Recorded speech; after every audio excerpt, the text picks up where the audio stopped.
さあ始めようか。宴の時間だ。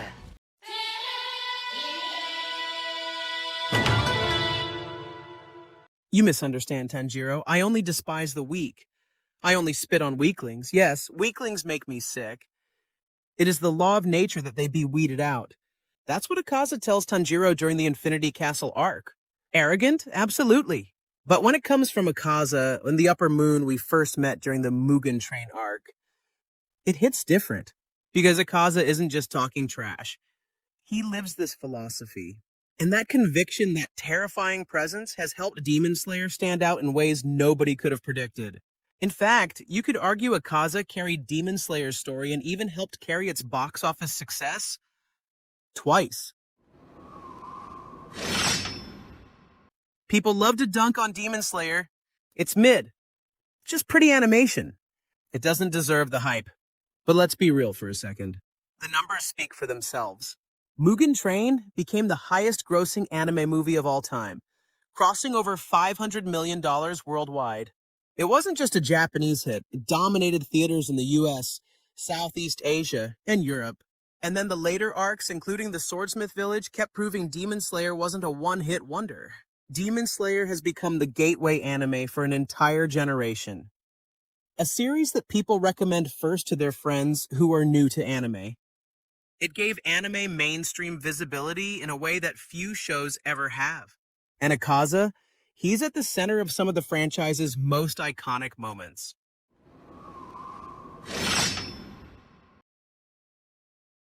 So why does Akaza deserve a deep dive? Because he isn't just another villain.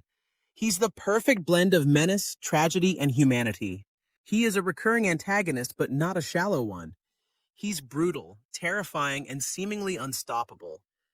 Yet his story resonates with fans in unexpected ways. To understand why Akaza is one of Demon Slayer's greatest characters, we need to go through 3 layers. His role in the Mugen Train arc, his tragic past revealed later, his impact on Tanjiro and the audience. Let's rewind to Akaza's first real appearance. The Flame Hashira Rengoku has just spent the night protecting passengers from Enmu, the lower-rank one demon who fused with the train. Tanjiro, Inosuke, and Zenitsu fought their hearts out, and by the end, everyone thought the battle was over. And then, Akaza arrives. This is brilliant writing. Because just when we thought the heroes had survived hell, Demon Slayer raises the stakes. Akaza doesn't sneak in or stalk from the shadows. No, he arrives like a storm, confident, cocky, and radiating power. The second he shows up, you can feel it. This guy is different. The battle between Akaza and Rengoku is one of the most beautifully animated, emotionally charged fights in anime history. But it's not just spectacle. It's character work. Akaza respects Rengoku instantly. He isn't dismissive. He admires his strength and his finely honed instincts. He offers Rengoku a chance to become a demon, so his power could live on forever. This moment is huge. Because unlike Muzan or Doma, Akaza doesn't treat humans as insects. If you're strong, you earn his respect. Rengoku's refusal sets up one of the most heartbreaking duels ever. This wasn't just another flashy fight, this was a clash of ideologies. Akaza's belief, strength is everything. Weaklings deserve to be erased. True worth is proven in battle. Rengoku's belief, strength exists to protect the weak. Honor and compassion matter more than sheer power. This shapes Tanjiro's view on strength. When these two collided, it wasn't just fists and flames. It was philosophy versus philosophy. And the result? Rengoku's heroic yet tragic death. That moment crushed fans. People left theaters crying, and Akaza, despite being the villain, became unforgettable.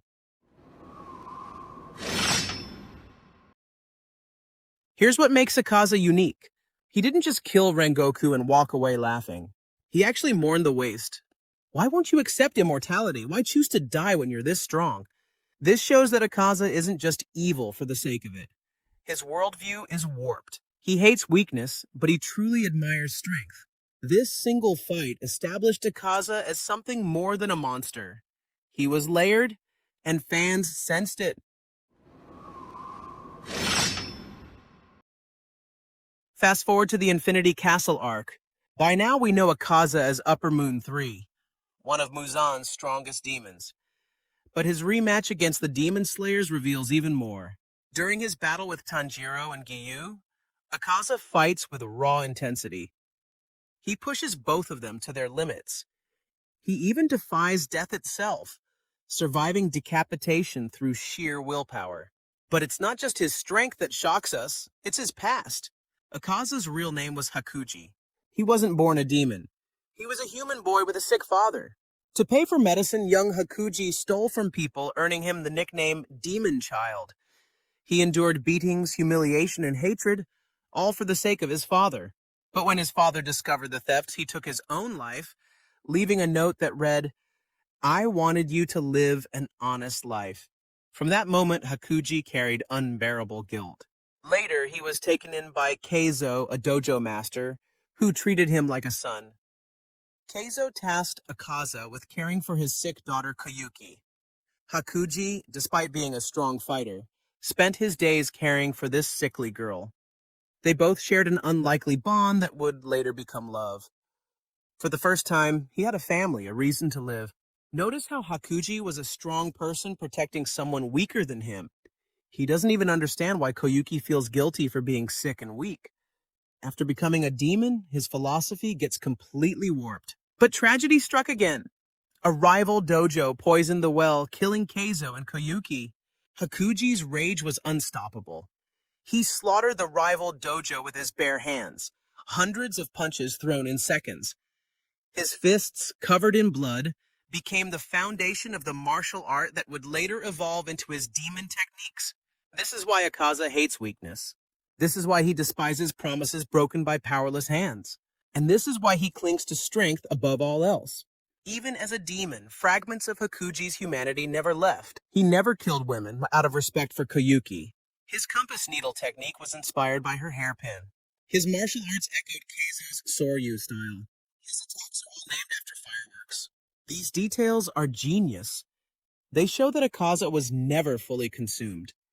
He wasn't like Doma, who delighted in cruelty, or Kokushibo, who betrayed his family for power. Akaza was different. When Akaza's memories returned, he realized the truth. He had betrayed his father's words.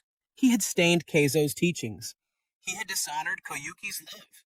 And so, in one final act of humanity, Akaza destroyed himself. That moment, watching him curse his regeneration, begging for release, and finally choosing death, hit fans harder than almost any other demon's end. Then at last, he finds solace in Koyuki's arms. It was the perfect, bittersweet conclusion to his story. Akaza didn't just impact fans, he changed Tanjiro's journey. Remember Mugen Train? Tanjiro couldn't even react to Akaza's sudden strike. Rengoku had to save him. But in Infinity Castle, Tanjiro not only reacts, he counters. Akaza notices immediately. He respects Tanjiro's growth. Giyu even acknowledges that Tanjiro is approaching Hashira level. Would Tanjiro have grown this much without facing Akaza's overwhelming strength? Probably not. Akaza forced him to rise, just like Rengoku inspired him. Akaza isn't just a character, he became a cultural moment. The Akaza versus Rengoku fight trended worldwide. Now, his fight with Giyu and Tanjiro is trending worldwide. His theme music is instantly recognizable and has become a massive hit. His design and his fighting style, iconic. In fact, many fans now argue Akaza is the best written demon in the entire series. And it's hard to disagree. Akaza is a demon who shouldn't have been memorable. Just another Upper Moon, right? But he became so much more. His fights were breathtaking. His backstory was tragic. His humanity lingered even as a monster. And his final act gave him a redemption few villains ever get. Akaza is simple yet layered, brutal yet sympathetic. A demon yet still human. And that's why he carried not one, but 2 Demon Slayer movies to over $500 million worldwide. What if Rengoku had accepted Akaza's offer? Imagine a flame Hashira turned demon, fighting alongside Akaza. And what if Akaza had never lost Keizo and Koyuki? Would he have become a Hashira himself? A protector, not a destroyer? These what-ifs make Akaza fascinating long after his story ends. If you enjoyed this video, let me know which Demon Slayer character I should cover next. Muzan, Doma, Kokushibo, or maybe a Hashira deep dive.